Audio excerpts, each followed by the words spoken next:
Un saludo a cada uno de los hermanos que nos están presentes en el salón. Le damos la bienvenida a cada uno de ustedes y de igual manera estamos saludando a los hermanos que nos están mirando a través de las redes sociales, canal de YouTube y demás. Queremos de igual manera transmitirles nuestro agradecimiento y saludo. Agradecimiento por los comentarios que nos hacen y también la retroalimentación que recibimos de cada uno de ustedes en este hermoso tiempo de la escuela de discipulado. Continuamos nuestra sección en la clase de administración familiar, hoy con el tema cómo administrar el dinero. Pero fíjense que hay un apellido en este tema: cómo administrar el dinero sabiamente. Esta es una expresión que completa mucho más el proceso, porque existen muchas maneras o formas de poder administrar el dinero, pero hemos decidido que sabiamente puede ser un adjetivo que realmente nos motive a hacer una administración como la que agrada al Señor. Cuando vivimos en una sociedad altamente de consumo, una sociedad que está enmarcada o matizada, pudiéramos decir, por gastadores desenfrenados, llega el momento el Viernes Negro, por ejemplo, o llega el día de Acción de Gracia o Navidad, y se llenan las tiendas, no solamente buscando bajos precios, sino a veces buscando algunos productos, gracias hermano Manolo, algunos productos que no son ni tan siquiera necesarios, y sobre todo esas ofertas que por ejemplo aparecen 2 por 1 o compre uno y el segundo a mitad de precio, y las personas pues compran los dos cuando realmente le hace falta solamente un producto. Estos pudiéramos llamarle gastadores desenfrenados, que con una celeridad extraordinaria reciben estas ofertas, y con un insaciable apetito que muchas veces excede de sus capacidades adquisitivas, y ya hemos mencionado de sus necesidades más básicas o más elementales en la vida. Por lo tanto, estas personas en su mayoría van a vivir en constantes deudas que tienen a los prestamistas pues continuamente insatisfechos, porque están buscando más préstamos, pero no son lo suficientemente rápidos para cumplir sus obligaciones o sus pagos, pudiéramos decir, sus responsabilidades de pago en estos casos. La palabra de Dios en el libro de Eclesiastés, en el versículo 5, el versículo 11, dice: donde abundan los bienes, sobra quien se los gaste. Donde abundan los bienes, sobra quien se los gaste. Y se sacan, que sacan de estos dueños, aparte de contemplarlo, es decir, cuál es el beneficio, cuál es la acción que estos dueños de este dinero van a sacar. Es decir, más recursos, más trabajo para ganar, pero luego para poder adquirir o retomar estos costos volver a llenar las arcas, es necesario muchas veces trabajar más o continuar siendo esclavo financiero, en fin, continuar en alguno de estos peldaños que llevan a las personas a sufrir un continuo embate y una continua, pudiéramos decir, zozobra de lo que están haciendo en la vida. Aquellos que nos están mirando a través de la clase del sistema MUR, el sistema privado, que están matriculados, pues van a poder acceder al sitio que tenemos y de la clase como tal, y poder encontrar más información al respecto. Hasta que usted acepte que el dinero no es de usted, Hasta que usted acepte que el dinero no es de usted, sino que el dinero es de Dios, sus finanzas siempre van a ser causa de continuos descontentos. Nunca vamos a estar contentos con lo que tenemos, ni tampoco vamos a estar agradecidos con lo que ganamos. Continuamente va a existir esa lucha porque es necesario, si deseamos realizar una administración correcta de nuestras finanzas, reconocer que lo que poseemos no es nuestro, sino que somos sencillamente administradores de esos regalos u ofrecimientos que el Señor ha colocado en nosotros. Nuestro Padre Celestial es el quien posee todas las cosas y nosotros aún así nos afanamos y queremos, como dice la palabra, no podemos añadir a nuestra estatura un pie, pero nos afanamos en hacerlo. Y esta labor, este desencanto, pudiéramos decir, va a estar llevando continuamente a decepciones y a problemas, a no aprovechar el tiempo, que ya fue uno de los temas que tratamos en nuestros encuentros, pero así ocurre. Trabajamos y tratamos de manipular para obtener más y más. Y después nos preocupamos y agonizamos por no perder lo que tenemos. Pero no disfrutamos de ese contentamiento que la palabra de Dios nos ofrece. El objetivo financiero en cualquier sociedad y en cualquier estatus es alcanzar el concepto de libertad financiera.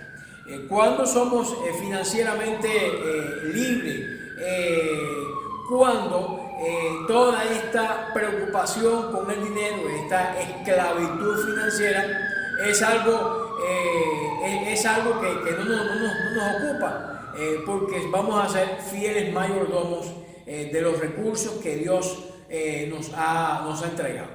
Es algo más que tener pues suficiente de dinero, es sencillamente llevar un estilo de vida próspero. Y miren ustedes qué diferencia tan extraordinaria. No es cuestión de que estemos desarrollando, estemos llevando adelante una prosperidad material, sino que aprendamos con lo que tenemos, los recursos que Dios nos ha encomendado o nos ha facilitado, cómo hacerlo rendir de manera óptima, además sin colocar las cargas de las deudas sobre nosotros, y eso nos va a permitir experimentar o estar libre de esa preocupación y alcanzar el concepto que estamos hablando de libertad financiera. Pero para alcanzar este concepto de libertad financiera en asuntos de dinero, debemos de entender que el contentamiento es un asunto del corazón. Es decir, que no principia en el bolsillo, sino que principia en nuestros corazones y en nuestra vida. Es decir, esto es un asunto que debemos pues tener bien claro, y este va a ser uno de los conceptos que vamos a estar desarrollando o tratando en nuestro encuentro. Si buscamos en el libro de Hebreos, el capítulo 13, versículo 5, así que tenemos situación de alarma cercana, así que están pasando muchas percibidoras y redes y demás, pero eso se va a estabilizar en algún momento. Hebreos capítulo 13, versículo 5 dice: manténganse libres del amor al dinero y concéntrense y contentemos con lo que tenemos, porque Dios ha dicho: nunca te dejaré y jamás te abandonaré. Mire que texto tan interesante de la palabra de Dios. Dios ha dicho: nunca te dejaré ni te desampararé. Nunca, dice, nunca, jamás Dios nos va a abandonar. Y aquí están ubicados dos absolutos, el absoluto nunca y jamás. Así que no hay espacio para justificaciones de que esta proposición o esta promesa de Dios vaya a dejarse de cumplir. Está claramente trazada en la palabra de Dios y solo tenemos que creerla, pero mantengamos libre del amor al dinero. Y ese es el concepto de contentamiento cristiano que todos pues debemos pues tener bien claro en nuestras vidas. Hay algunos estilos de vida que necesitamos definir o estudiar para mirar qué cosa puede estar impidiendo este contentamiento, que es uno de los conceptos básicos de cómo administrar sabiamente el dinero. Primero, tener valores equivocados. Hay muchas personas que viven en este mundo de manera equivocada. Es decir, su perspectiva de vida, su visión de futuro, los anhelos en su corazón, los planes y proyectos que ellos están inmersos o están pensando realizar, no están conformes a lo que dice la palabra de Dios y están en un desenfoque total, de manera que esto en algún instante va a desembocar en una crisis. Y esto exactamente es lo que queremos mirar en este momento. El tener valores equivocados, ¿a qué se refiere? Bueno, a usar el dinero para guardar las apariencias. Te puede encontrarse una persona viviendo en un espacio limitado más conocido como un effigie, y puede andar en un carro, en un Mercedes-Benz, o puede tener una pulsera de oro de no sé cuántos quilates que no es de él, lo que está pagando, o colgando una cadena hermosísima en el cuello, supuestamente bien gorda, de un peso descomunal, digna de que se exhiba en la pata de un elefante y no en el cuello de un ser humano. Pero esta persona coloca todo ese andamiaje sobre su cuerpo con la intención de guardar las apariencias sociales, sobre todo en comunidades, por ejemplo, que una persona tenga varios anillos en sus manos, tenga cadenas bien gruesas en su cuello, o aretes o diferentes colgantes y demás, pues es síntoma de prosperidad. Entonces esta persona tiene esos valores, y algunos le llaman eso especular, otros le llaman soplador, es la persona o inflador, es el que está inflando más allá de lo que realmente esta persona tiene o posee. Usan el dinero para sentirse importantes. Si el uso que ellos mantienen del dinero es un uso, ya hemos hablado de ostentoso, de ostentar, y eso con el sentido de que el resto de la comunidad, de los amigos y personas con las cuales ellos se relacionan, pues estén valorando como alguien de alta estima, alguien de una prosperidad tremenda. Cada vez que usted puede conversar con ellos, pues los temas de conversación van a estar rondando acerca de lo que esta persona posee, de lo que esta persona tiene, de cuáles son sus aspiraciones, de cómo consiguió tales y más cuáles recursos o propiedades, en fin. Este es el centro de la vida de estas personas. Eso significa tener valores equivocados. Usan también el dinero para manipular a otros. Si tienen ciertos recursos, comienzan a prestarle a aquel que no tiene con altos intereses, aprovechando las mejores oportunidades para ellos también pues sacar dividendos. Y bueno, vivimos en una sociedad donde es común que el prestamista pues ponga un interés, pero algunos de estos intereses que le estoy hablando pues son intereses bien elevados, con la intención de manipular a la otra persona o a veces hasta humillarlo por esta carencia que la otra persona tiene. Usar el dinero para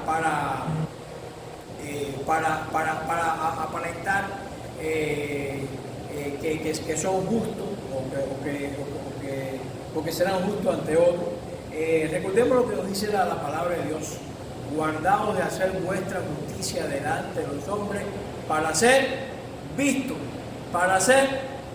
dice la palabra de Dios, de ellos. De otra manera tendréis recompensa de vuestro Padre que está en los cielos. Así que si usted lo hace a escondida y tiene sus recursos, es persona. En una ocasión estaba en un restaurante fuera de aquí de la Florida, estábamos en conversaciones con una persona que iba a apoyar económicamente la obra. En ese momento nos encontrábamos en Cuba y esta es una persona que era millonaria, es decir, una persona reconocida con un millón de dinero. Y lógicamente uno pensaba que iba a llegar a aquel lugar con una ropa exuberante, iba a llegar y llegó con un sencillo jean, una camisa a cuadro, típica de la región donde nos encontraba, sus botines, y tan sencillo como cualquier otro, que se confundía entre los demás. Su auto no era de último modelo, ni nada por el estilo.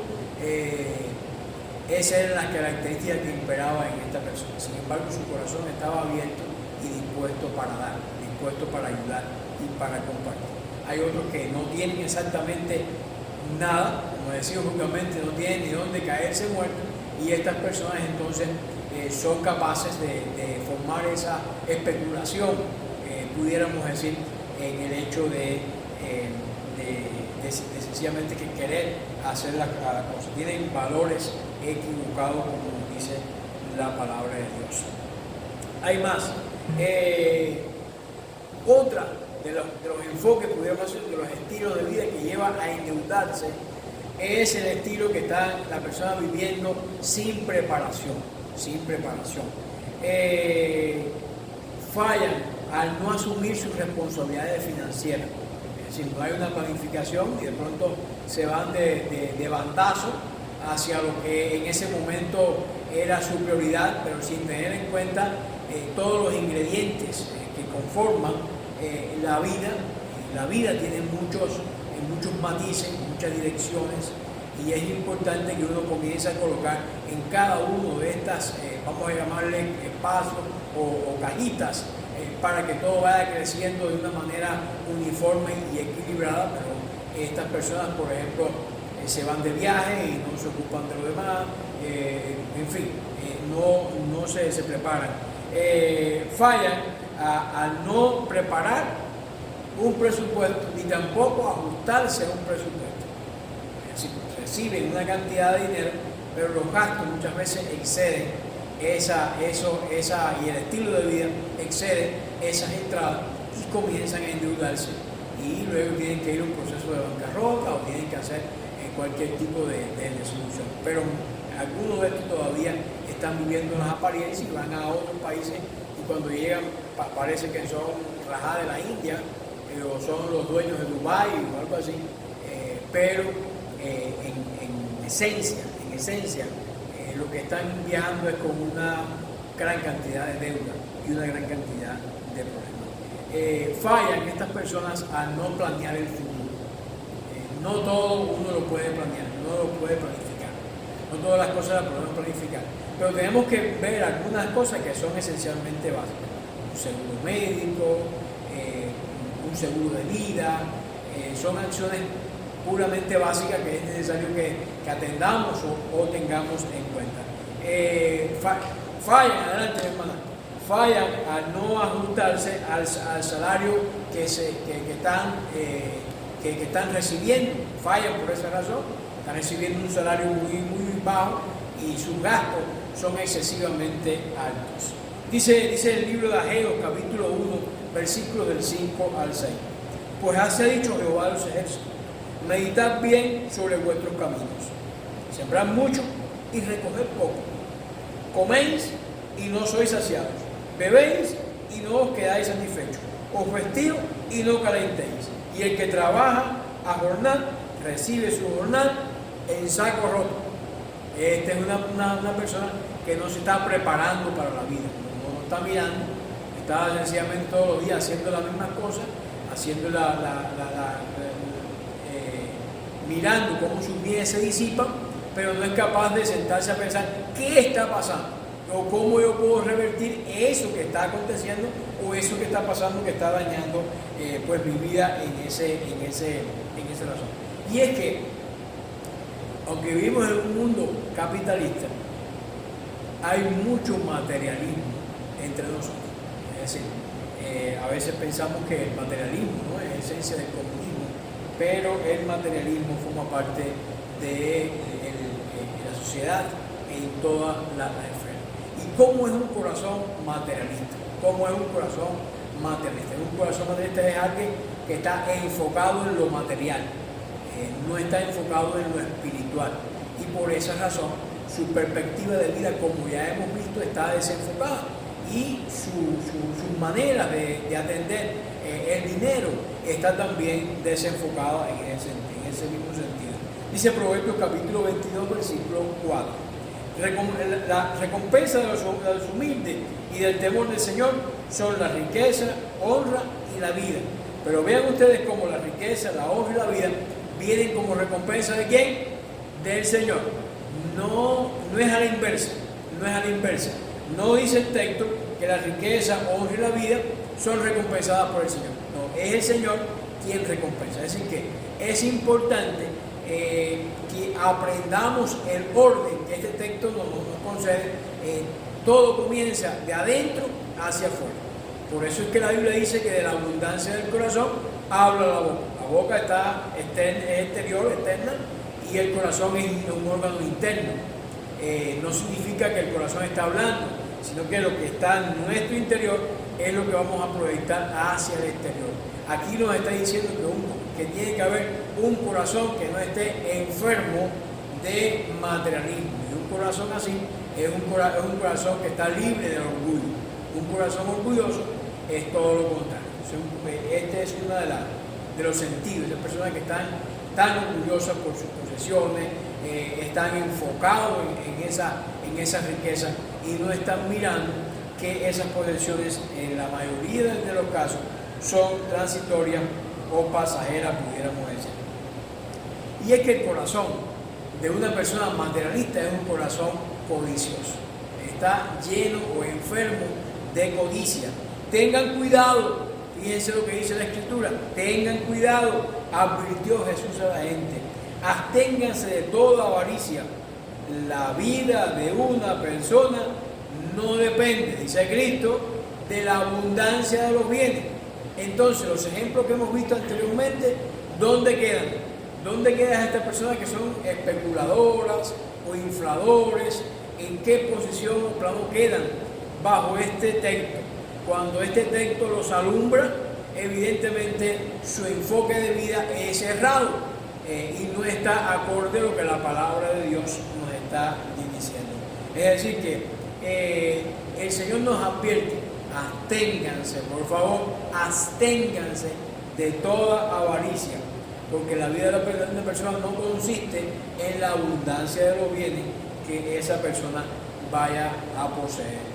Es también este corazón, un corazón incrédulo, y esta es la esencia de una mala administración del dinero. Una correcta manera de administrar el dinero tiene que ver con un reconocimiento de que sencillamente estamos administrando lo mucho que nuestro Padre Celestial nos ha ofrecido y ha puesto en nosotros, y que tenemos la responsabilidad de usar esos recursos para los fines y propósitos que el propio Señor, que nos regala la salud y nos regala esas posibilidades, también nos ha dado. Es una manera correcta, pudiéramos decir, de enfocar nuestras vidas. El corazón materialista es un corazón incrédulo. Dice: así que mi Dios suplirá todo lo que le falta conforme a sus riquezas en gloria en Cristo Jesús. Pero el corazón materialista no cree esto. No cree esto. Él considera que sus habilidades son las que le van a propiciar todo eso material, y que todo ese aspecto material constituye el centro de su vida y el centro o la esencia misma de lo que él o ella esté proyectando realizar. Este es un corazón plagado o lleno del materialismo que estamos mirando. Si buscamos en la palabra de Dios, nos encontramos personas con estas características. Yo le invito a buscar en el libro de Josué, en el capítulo 7, aparece la historia de este soldado de Acán, un soldado que en busca de fortuna. estaba en una conquista para que los recursos que ellos pudieran tener de la tierra que fluía leche y miel fueran repartidos en las diferentes tribus y formaran parte de las propiedades del pueblo de Israel. Sin embargo, la escritura o la palabra de Dios nos dice que este soldado que perteneció al ejército de Josué, que estuvo en la batalla de Jericó y participó en esta batalla, no había puesto sus ojos en la victoria misma, sino en el botín de la guerra. Estaba enfocado en el botín de la guerra. Miró el manto babilónico, miró aquellos lingotes de oro y dijo: esto es verdaderamente la lucha.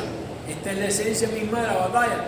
Obviando que Dios había dicho con claridad que todo lo que estaba en aquel lugar era anatema, es decir, que debía ser quemado y no debía ser tomado absolutamente nada. Este hombre, ¿qué hizo? Se enfocó entonces en lo material, en el materialismo, en las riquezas, pero esas riquezas no eran prohibidas para él, estaba prohibido por orden de Dios. Y todos conocemos el desenlace de esta historia.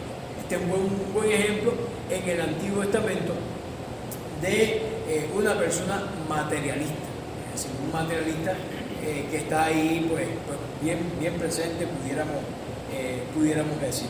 Pero lo encontramos también en el Nuevo Testamento. Encontramos en el Nuevo Testamento aquel rico insensato. Recordemos que toda la historia de este pasaje pues comienza con aquel rico que quería que el Señor le ayudara a partir la herencia con su hermano. Parece que había litigio y estaban ambos no con la intención de ponerse de acuerdo en la herencia de su padre o partirla de manera equitativa o conforme a las leyes y costumbres de su época, sino que alguno de ellos parece que estaba malintencionadamente queriendo sacar ventaja. Lo cierto es que ambos no habían retrocedido ni un ápice en sus criterios, en sus intenciones, y estaban aferrados y invitan al Señor. Y el Señor dice: ¿quién me avisa que le ha puesto a mí para resolver esos problemas? Y cuenta esta parábola de aquella persona que tenía fíjense que el Señor no le responde, no le da una respuesta, pero le transmite un principio. Le pone o le dice esta parábola de aquella persona que había tenido una tremenda cosecha y estaba pensando en hacer crecer su granero para que pudieran contener sus riquezas y que él pudiera entonces vivir reposadamente. Pero lo que hemos visto hasta el momento en los textos que hemos mencionado, nos percatamos de que la esencia espiritual o la esencia de la riqueza y de la libertad financiera no tiene que ver con esa abundancia de recursos, sino de la perspectiva que tengamos con relación a esos recursos que él tiene. Y el Señor nos advierte en contra de esos deseos inmoderados de buscar la seguridad material en vez de buscar la seguridad espiritual en nuestras vidas. Son algunos ejemplos que podemos encontrar en la palabra de Dios. ¿Cómo entonces administrar sabiamente el dinero? ¿De qué manera lo podemos hacer? Vamos a aplicar algunas leyes que queremos compartir con ustedes en este día. De hecho, ya hemos mencionado un poquito al principio la primera de las leyes, y es la ley del contentamiento. Filipenses capítulo 4, versículo 12, dice: sé lo que es vivir en la pobreza y lo que es vivir en la abundancia. He aprendido a vivir en todo, en todas y en cada una de las circunstancias, tanto a quedar saciado como a pasar hambre, dice Pablo, a tener de sobra como a sufrir escasez. A tener de sobra como a sufrir escasez. Ahí en Filipenses capítulo 4, versículo 12. Recordemos que en el momento en que Pablo está escribiendo esta epístola, él está privado de la libertad, es decir, está en prisión en ese momento. Y desde ese ángulo, estando en prisión, él mismo nos está ofreciendo, nos está dando los principios de la ley del contentamiento. Y cómo pudiéramos mirar o entender un poquito esta ley, debemos recordar nuevamente que Dios es el dueño de todas las cosas. Dios es el dueño de todas las cosas. Entonces, si Dios está conmigo, eso me facilita a mí ser también dueño de cada una de esas cosas. Dice la palabra que el Señor es el dueño de la plata y el oro que hay en este mundo. Por lo tanto, esos recursos también me van a pertenecer a mí. Y debemos reconocer que Dios es la fuente de toda provisión. De toda provisión. Cuando yo reconozco estas cosas, yo voy a sentirme entonces contento. Si Dios es el creador del mundo y el dueño de él, y yo soy su hijo, pues yo estoy al amparo de ese mismo proceso y voy a estar contento con lo que Dios me ha ofrecido. Quiere decir contento que voy a estar estancado y que voy a estar sin laborar y que voy a estar sencillamente durmiendo y no voy a estar siendo hacendoso. No, la Biblia también habla en contra de la pereza. Es abundante las citas bíblicas que aparecen en contra de la pereza. ¿Significa que voy entonces a vivir afanado totalmente, echando para adelante, intentando salir y acomodar el lugar? No, tampoco quiere decir eso. Lo que sencillamente nos está diciendo es que estemos contentos con lo que hemos alcanzado hasta ese momento. Es decir, que no estemos colocando una tensión adicional de la que ya las circunstancias nos están ofreciendo y que por el contrario vamos lo suficientemente agradecidos de lo que Dios nos está dando. La segunda de las leyes importantes para poder administrar sabiamente el dinero es la ley del dominio propio. La ley del dominio propio. Empiece a entregar a Dios todas sus posesiones. Lo que usted tenga, entréguelo en el control de Dios. Que sea Él el administrador, que sea Él el ayudador, que sea Él el que esté ocupándose de cada una de estos espacios. Crea en el amor que Dios tiene por usted. Es decir, yo sé que, como dice la palabra en el Salmo 37, no he visto justo desamparado, ni su simiente que bendiga pan. Yo creo que Dios me ama, y como me ama, me va a proveer, me va a ayudar. ¿Vuelve a tener el significado de que no voy a estar haciendo nada? No. ¿Que voy esperando que caigan las manzanas del cielo? No. No es eso lo que nos dice la palabra de Dios. Lo que nos dice también es que aprendamos a no ser compradores compulsivos, que estemos comprando cosas que no necesitamos, que sepamos adaptarnos a las circunstancias que hoy nos ha tocado vivir y que de esa manera sea nuestro estilo de vida. Crea que Dios quiere lo mejor para usted. Eso es importante para poder tener dominio propio. Si Dios quiere lo mejor para mí, Él me lo va a dar. Entonces yo puedo estar tranquilo, descansando en el Señor. Y crea que Dios le va a conceder las peticiones de su corazón. Y pídele al Señor, que Él se encarga de dar. Y a veces, en la mayoría de las veces, el Señor da más allá de lo que pedimos y más allá incluso de lo que entendemos. El Señor nos da medida buena, remecida, rebosante. El Señor nos da en abundancia. Entonces es importante que tengamos estos conceptos claros a través del dominio propio. Estoy tranquilo, estoy equilibrado, estoy descansando en el Señor, porque Él es mi fortaleza y Él es mi ayuda. Y Él ha dicho a través del profeta Ageo, mía es la plata y mío es el oro. Dice quién, Jehová de los ejércitos. Fíjense que esta es una expresión que no la dice cualquiera. Ageo no lo está diciendo. Él es vocero de lo que Dios le está diciendo. Y Dios está diciendo que de Él es la plata y es el oro.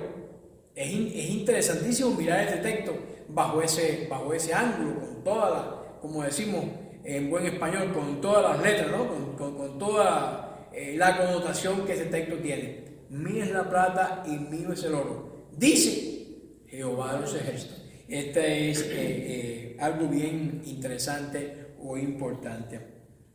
Cuando miramos la ley de la mayordomía, ahí en Mateo capítulo 25, versículos del 14 al 30, hay una razón importante para poderla descubrir, y no nos queda mucho tiempo nosotros para meditar en todo el texto, pero ustedes lo pueden tener en pantalla, también lo pueden mirar en las redes sociales cuando accedan a estos lugares y usted pueda mirar este texto. ¿Qué nos dice la ley de la mayordomía como tal? ¿Cuáles son las implicaciones que tiene la ley de la mayordomía? Reconozca que usted debe darle cuenta a Dios por la forma en que usted usa su dinero. No es suyo. Se tiene que darle cuenta al que se lo entregó.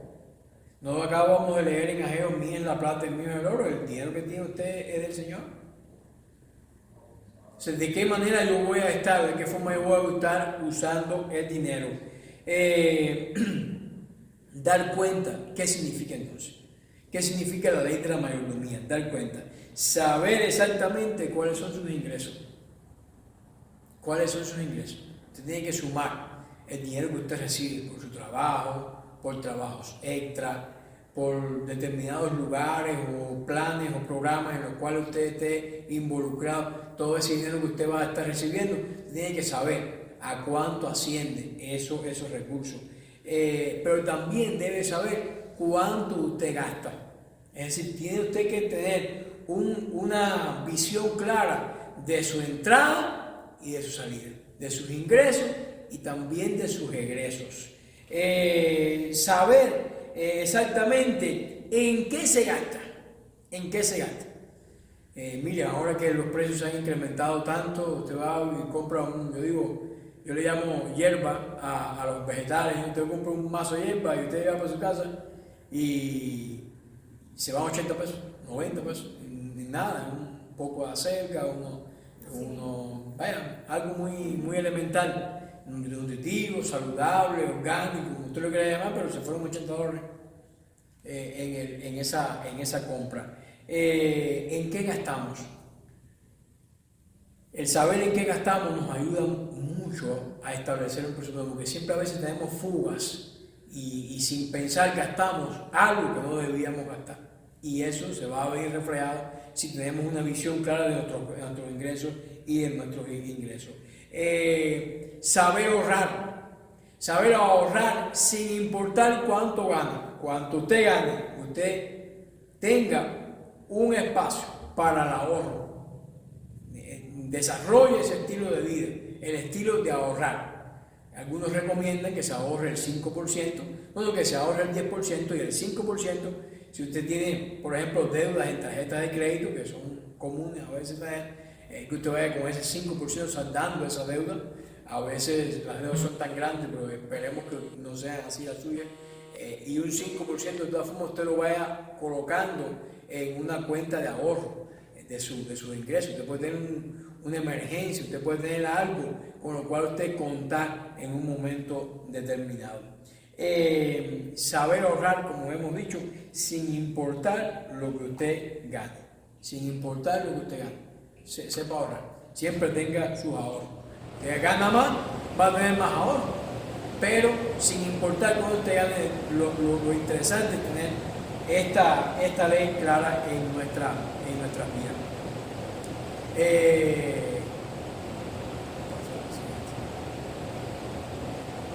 Otro de la ley de la mayordomía: ahorre un porcentaje de su ganancia. ¿Cómo lo hace la hormiga? Un mayordomo sabio planea con anticipado y establece su vida el hábito del ahorro. ¿Qué hace la hormiga? Guarda los productos para la época difícil, para la época complicada. La hormiga guarda. Ahorre el 10% de sus ingresos. En el caso de que usted tenga deudas atrasadas, pague primero las deudas, porque esas deudas saben que vienen con interés. Entonces si usted pidió $100, no va a pagar 100, usted va a pagar 105, o va a pagar 110 o 107, dependiendo del interés que usted tenga con relación a ese dinero. O sea, es importante saldar esa deuda, porque cada día se va a estar aumentando, se va a estar incrementando, y entre más tiempo se tarde en saldar esa deuda, más grandes van a ser los gastos que usted va a tener de la deuda misma. Si tiene, pues pague el 5%, pero recuerde, siempre tenga un 5% para ahorro, en el caso menos ideal, pudiéramos decir. Ahorre, mis hermanos, a principio de mes. No espera al final a ver qué quedó, porque nunca va a quedar nada. Ahorre al inicio del mes, porque nunca va a sobrar nada. Siempre, aparte de todo su entrada, un porcentaje para esos lugares de ahorro. ponga sus ahorros a trabajar. Mira, hay tantas inversiones ahora que uno puede hacer, y uno dice, no, pero me gané un peso. ¿Cómo se ganó un peso? Yo tenía el 50, 10, 51, cash application, hay un montón de ahora de criptomonedas, no sé cuántas cosas que usted puede invertir. Ponga a invertir sus ahorros, póngalo a crecer, de manera que se multiplique. Y esa es una regla importante para administrar sabiamente nuestro ahorro. Pero también ponga esos ahorros, inviértalos, pero sin riesgo, porque hay muchas personas que se lanzan, por ejemplo, en la bolsa, pero la bolsa sube y baja, y si usted no sabe manejar esos parámetros, usted puede quedar totalmente sin sus ahorros y lógicamente también sin sus ganancias o las ganancias que usted aspiraba a tener. Mirando esta sección de la palabra de Dios, podemos entonces llegar a una conclusión bien importante, como nos dice en este texto que tenemos aquí ante nosotros, en el libro de Proverbios. Voy a adelantar un segundo aquí, queda sucediendo. Las riquezas de vanidad disminuirán, pero el que recoge con manos laboriosas las aumentará. Esta es la ley de la mayordomía. La ley de la mayordomía nos va a llevar a que aprendamos a decidir por un presupuesto. Usted va a comprar algo, pero usted dice, bueno, yo tengo el presupuesto, de pronto ya yo logré, o tengo una entrada adicional, entonces yo puedo comprar algo fuera de esto, pero ese algo que voy a comprar fuera es algo que yo estoy mirando que es suficientemente importante. Yo recuerdo que nosotros al principio, no como familia, ¿no? Al principio que llegamos, yo recuerdo una vez que compramos una caja, yo creo que le he contado otra vez, una caja de pescado inmensa, de filetes de pargo, una caja, y compramos montones de cosas más. Cuando llegamos a nuestra casa no teníamos dónde guardar todo eso. Vendimos el pescado, lo sacamos, una cosa, y a uno se pregunta, uno en aquel tiempo decía, bueno, para tener las cosas, pero estábamos en un lugar diferente. Veníamos en un lugar donde no había nada y el tener acumulado era una seguridad, pues era una tranquilidad, pero aquí no pasa eso. Usted ahora va y compra la porción de carne que se va a comer, si es posible el mismo día, fresca, y al día siguiente compra otra porción de otro producto, pescado, cordero, lo que usted desee, usted lo va a adquirir. Pero eso uno lo va aprendiendo pues poco a poco. Pero sobre todo ahora que se ha incrementado, por ejemplo, el precio de la carne, bueno, el precio de todo se ha incrementado, el precio del combustible y demás, es importante de decidir por un presupuesto. Y el presupuesto, ya hemos hablado que tiene que tener un paso número 1, y es calcular sus ingresos mensuales. Sus ingresos mensuales netos, suma el salario, dividiendo los intereses, sus diferentes fuentes de ingresos. Usted puede tener otra fuente de ingresos, trabajos adicionales o trabajos extra que usted puede también poseer. Es importante tenerlo bien claro en nosotros cómo hacerlo. El segundo paso, calcule los diezmos que usted va a entregar. Eso también es importante hacerlo a principio de mes. No espere para el final. Es importante hacerlo a principio de mes. Calcule lo que usted debe darle al Señor por esos ingresos que usted ha recibido. También forma parte de la segunda ley del presupuesto, o la ley de la mayordomía. El segundo paso, más específicamente hablando. Para mirar esto, es importante que decidamos vivir con un presupuesto. El tercer paso de este presupuesto consiste en calcular los gastos fijos. Hay cosas que usted tiene que pagar de manera fija. Cada 3 meses, usualmente, se paga el agua. La corriente, mensualmente. El mortgage o la renta, mensualmente usted va a tener que pagarlo de igual manera. La letra del carro, el seguro, el seguro médico, si tienes el seguro de vida, en fin, hay gastos que son fijos, esos van a venir de una manera clara. Acceda a estos porcentajes. Por ejemplo, para la casa debe usted colocar, lo que está subiendo muchísimo la renta y los intereses y todo lo demás, en un 32%, los gastos médicos 5%, el automóvil 15%, ese desespero de comprarse el carro de último modelo y demás, a veces es un problemón, es un gasto excesivo y que genera una tensión tremenda. Y al fin y al cabo, cuando usted va pasado 1 año, 2 años, su carro ya no tiene ha perdido una cantidad extraordinaria del valor original que usted lo compró. 15% en comida, ropa 5%, seguro 5%, ahorro 5%, misceláneas y deuda, ya hemos hablado de 5%, y recordemos claramente, tiene que haber en esta distribución un porcentaje para ahorrar. Ustedes lo pueden ver que está ahí, es un 10%, pero está dividido en ahorro 5% y en pago de deuda que usted puede haber contraído un 5%. Lo ideal es que usted no tenga deuda y que usted vaya a pagar o vaya a ahorrar un 10% y con ese 10% usted lo ponga a trabajar y vaya viviendo, pudiéramos decir, o dándose esos gustos, esas alegrías que usted quiere darse, lo vaya haciendo con este recurso que Dios nos ha entregado. Y otra de las leyes que tenemos que tener presente es la ley de dar. Es importante la ley de dar. Cuando hablamos de la ley de dar, dice Malaquías capítulo 3, versículo 10, traer los diezmos al alfolí y hay alimento en mi casa. Y probadme ahora en esto, dice Jehová de los ejércitos, si no os abriré las ventanas de los cielos y derramaré sobre vosotros bendición hasta que sobreabunde. Esta es la ley de dar. Sencillamente de aquellas cosas que pertenecen al Señor, sabiamente, como ya hemos dicho, todo pertenece al Señor y ya tenemos el texto, de manera regular, no un día sí, 3 no, con regularidad para la obra del Señor.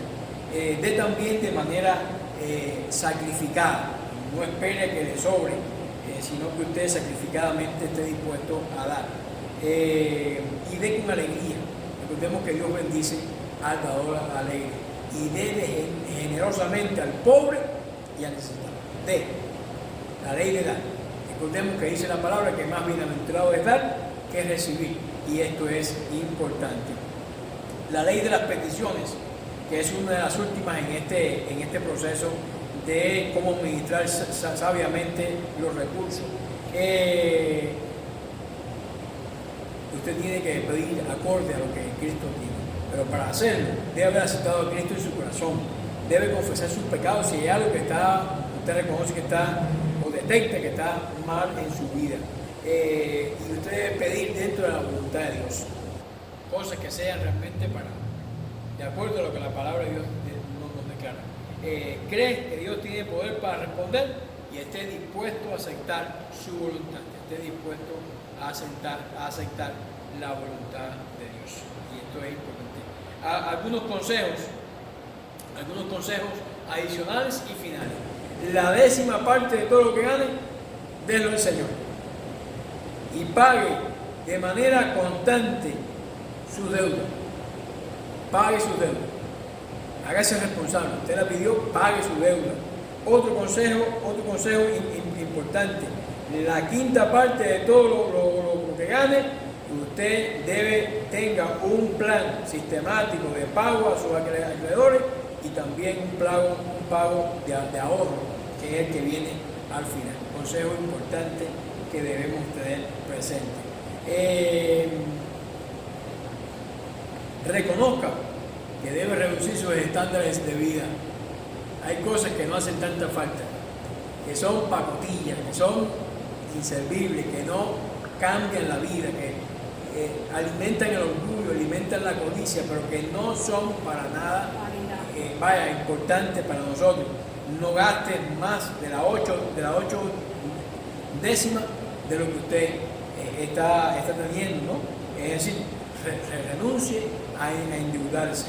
y evalúe entre necesidad y deseo. La diferencia entre qué necesito y qué deseo. El deseo generalmente tú lo puedes posponer. La necesidad son básicas y elementales de cubrir. Deshágase de la mayor cantidad de deudas en tarjetas de crédito y tenga usted esto bien claro en su mente. Venda todo lo que usted haga falta y busque si un trabajo si hace falta, venda periódico, haga lo que usted quiera, de manera que usted pueda librarse de cada una de estas circunstancias que afectan su vida. Estas son maneras de administrar sabiamente el dinero. Oremos para terminar.